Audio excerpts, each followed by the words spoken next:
we opened the show with the stunning news and tragic news. J.J. Joe lost yesterday afternoon, evening. The news started to come down, and of course, we tried to honor him as much as we could. The Grant Taft statement and a lot of your comments as well.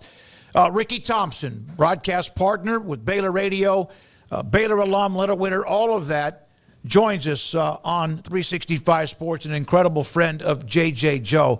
Ricky, thank you for your time. When I say an incredible friend of J.J. Joe, can't almost anybody that ever heard him, met him, knew him say the same thing? Yeah, I think so to an extent, Smoke. You're right. J.J. was just really a personality, not just a guy or a person. He was a personality. And fortunately for me, the last 21 years, we've done, I don't know how many games together, but a bunch. And those are relationships that just really grow over time, but that one didn't take long. We really hit it off quickly, got along great. Of course, roommates on the road for all of the travel games, and just a bad day. Really was. Had no idea that JJ was having any health problems. Apparently there's been some, didn't know that. The last time I saw him, he was driving back to the hotel after the Texas Bowl. So that's less than 2 short months ago. Ricky, he is one of the iconic figures in Baylor history as a broadcaster and, of course, as a player. You've seen his whole career and everything, where do you put him in the pantheon of Baylor quarterbacks?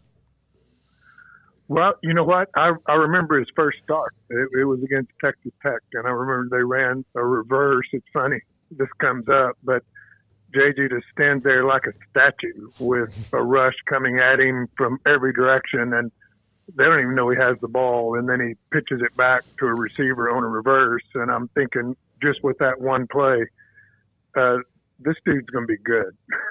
And then you get to the days of him play action, throwing the deep ball to Melvin Bonner, and how nice a throw he made, and beating Colorado the year after they won a national championship.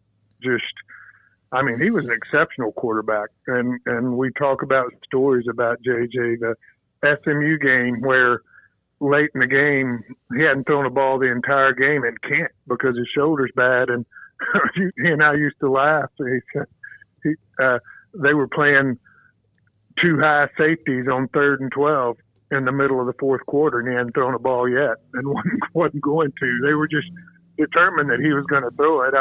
I kidded with him and I said, "Man, you need to just put it in your pocket and quit throwing the ball. Period. Just run it." But as good a person as he was a quarterback and a friend and color guy with the radio for the last 21 years, just a shock.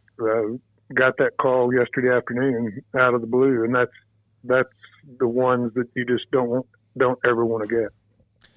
Ricky, when did you first meet JJ?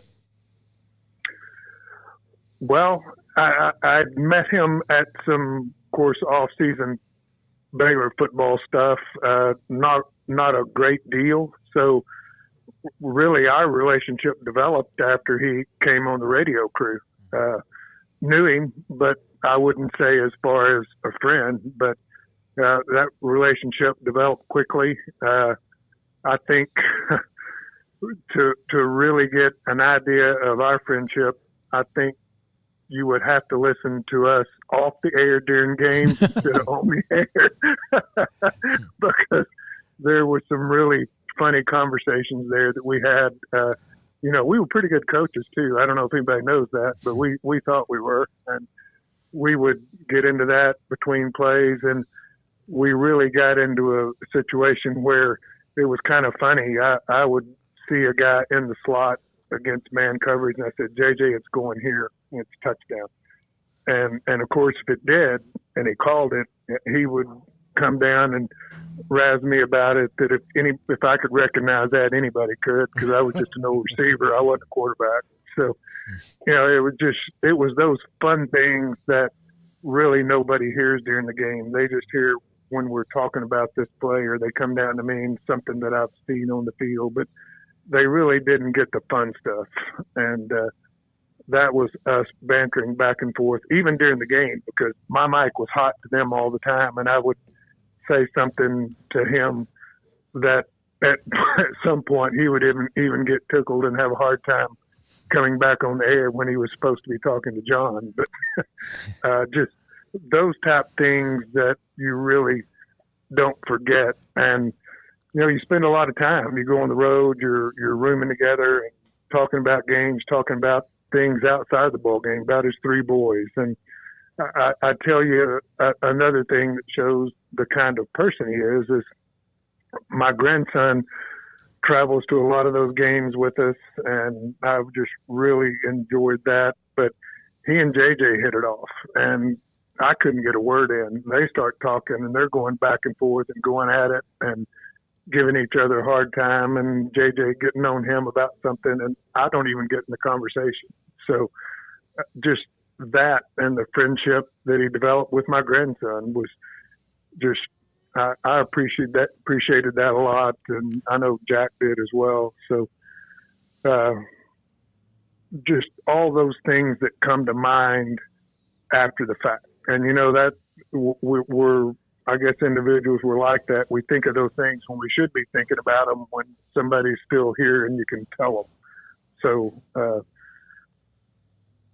anyway, I don't know where to go with that. It's just tough. Ricky, you guys, and this is just me telling you, you guys had a super fun broadcast all the time. And I think one of the things, and I learned this early on from JJ, and my father pointed out to me, I was doing University High football, and they were god-awful, JJ. I mean, or Ricky, they were god-awful. And he told me, he goes, well, you need to ask John and JJ and Ricky, like, how do they do it? Because at the time, Baylor was 3-9, 2-10. Like, they make it fun all the time. And you guys, and I think in large part because JJ just loved being at football games, but just exuded joy through the microphone. If you're looking for a wheeled cooler, this is the Arctic 52-quart ultralight wheeled cooler. I hauled it on a deck, I hauled it downstairs, upstairs, grass, gravel, sandy road, mud puddles, the whole bit. And I gotta say, it is pretty darn tough. I really do like the wheels and the tow handle. It's easy to hold on to, even when full. It made it 6 full days with ice present, still keeping cool enough temperatures to keep drinks cold. This is a great cooler. And if you're looking for a new wheeled cooler that tows really nicely, this is a great option.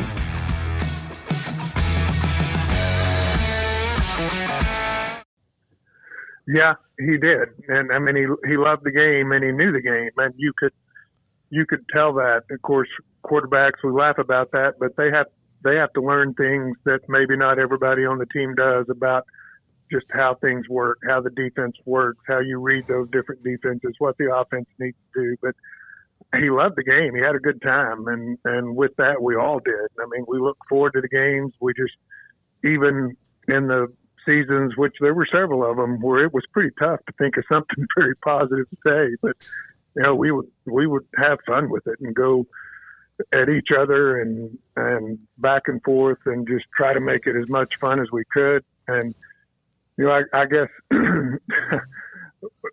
one of the funniest things I remember too, back to the Big 12 championship game on that last play when they made the stop on the 6-inch line, is JJ just screaming, he didn't get in, he didn't get in, he didn't get in. And I'm sitting there off the air. I said, JJ, I think they got it by now. He didn't get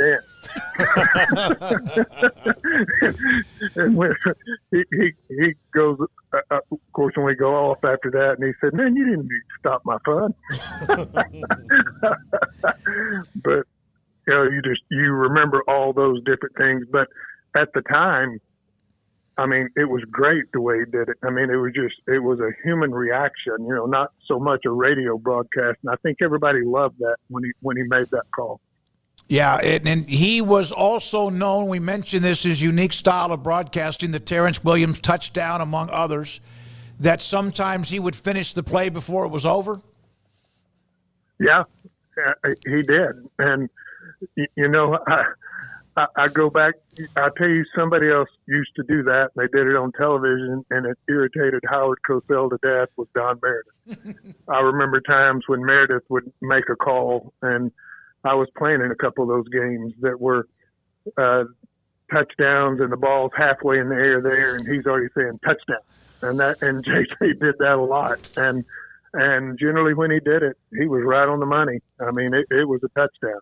So, but that's one of the things I think that maybe made him unique and made it fun to listen to. And I loved it. I thought it was perfect. Ricky Thompson, former Baylor receiver, Baylor radio sideline analyst with us on 365 Sports. So he started off the year that there was the A&M upset, right? And then all the way up until this past season. I mean, there's been so many moments there, Ricky, but 61-58, Jerry McVay at the goal line. I mean, dozens, right? Are there a couple of moments that just you feel like is like the shining example, or maybe a couple of broadcasts that just you hold fondly and dearly that were amongst your favorites, being a part of the team with him?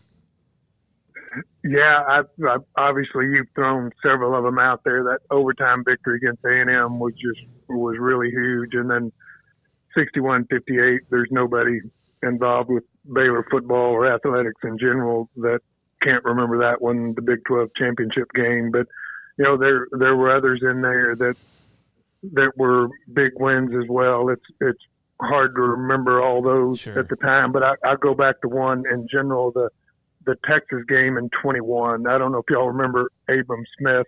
Oh, yeah. The stiff arm on the Texas defensive back just shoved his head in the ground. And, I think that game, we stayed in the press box for an hour after that game, just talking about that game in general. And I don't know why that one comes to mind. I just remember us talking about it after the game, because if you go back to that one, we were down at halftime at the Texas, and they really outplayed us and just came out the second half and really took it to them. And that was huge. And then I'll tell you another one was that Sugar Bowl game where you go into it with really a quarterback that can't run. Mm-hmm. He hadn't been playing. Your other quarterback that can throw the ball can't play.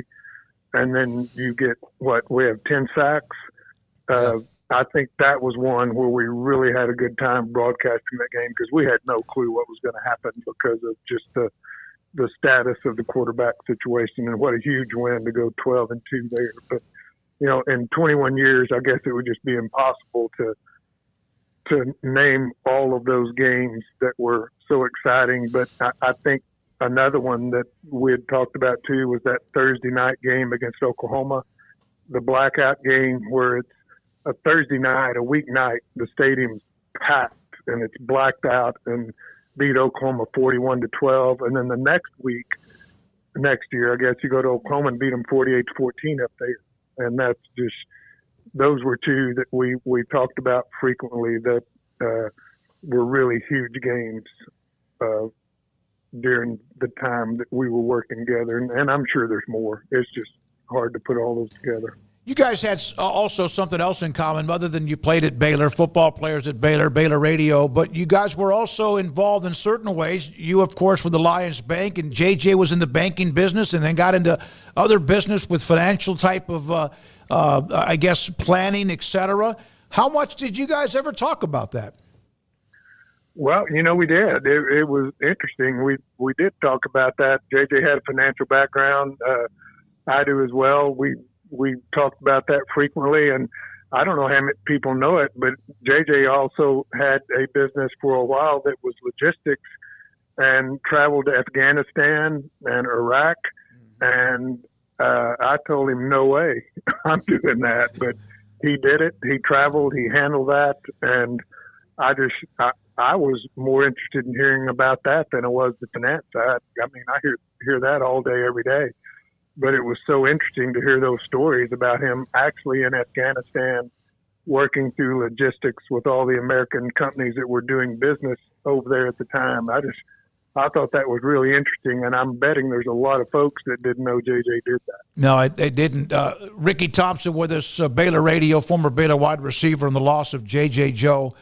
radio partner and great friend of so many people. Would you say he was one of the most unassuming star-type players in Baylor history? Yeah, probably so. I mean, we didn't talk much about what we did when we were here playing either way, him or me, but we just really didn't talk about it. And I just, we were just friends talking about football, broadcasting football games. Really didn't talk much about it otherwise. I mean, I probably asked him questions about his area when he was playing because I saw him play and there were things that I wanted to know. But other than that, we didn't talk about it a whole lot. It was more about what was going on now. Ricky, I know it's been a long day, and it's not going to get much easier. Of course, time eventually heals, but thank you for doing this today. I know it hasn't been easy. I sent you the text when I got a couple because first one I thought about contacting would be you, and obviously you confirmed the horrible news. He seemed like he was everybody's friend. You see all the texts, the tweets, the responses, et cetera, and obviously you were able to be very fortunate, and he is too, to be around you. You guys had an incredible relationship, and we think about you the rest of the day and into the future. Well, thanks, guys. That first game against Auburn is going to be a tough one. I can just tell you that right now. I to an extent, dread it. I know that it has to happen, and it's coming, and we'll all be ready for football season, but I know we'll all miss J.J. Joe that day as well. I bet he couldn't wait for that game either. Seeing a team like Auburn coming into McLean Stadium had to be something that pumped him up quite a bit. As much as he loved Baylor, like you, he was not afraid to give an opinion when it didn't go well, was he? No, he wasn't, and I guess that's part of what I'm saying. Y'all didn't hear half of it when we're off the air, just talking back and forth on the mic. It just fortunately, we never got caught on a hot mic. Yeah, so we'll leave it at that. We love the segments with JJ, and then of course we had you every other week, and we will look forward to the football season. But yeah, it's going to be difficult when they host Auburn and the rest of the way. Ricky, thank you very much for your time. Yeah, thanks, guys. Ricky Thompson, Baylor radio sideline analyst, on his great friend and also colleague, partner in J.J. Joe, who passed away on Tuesday afternoon.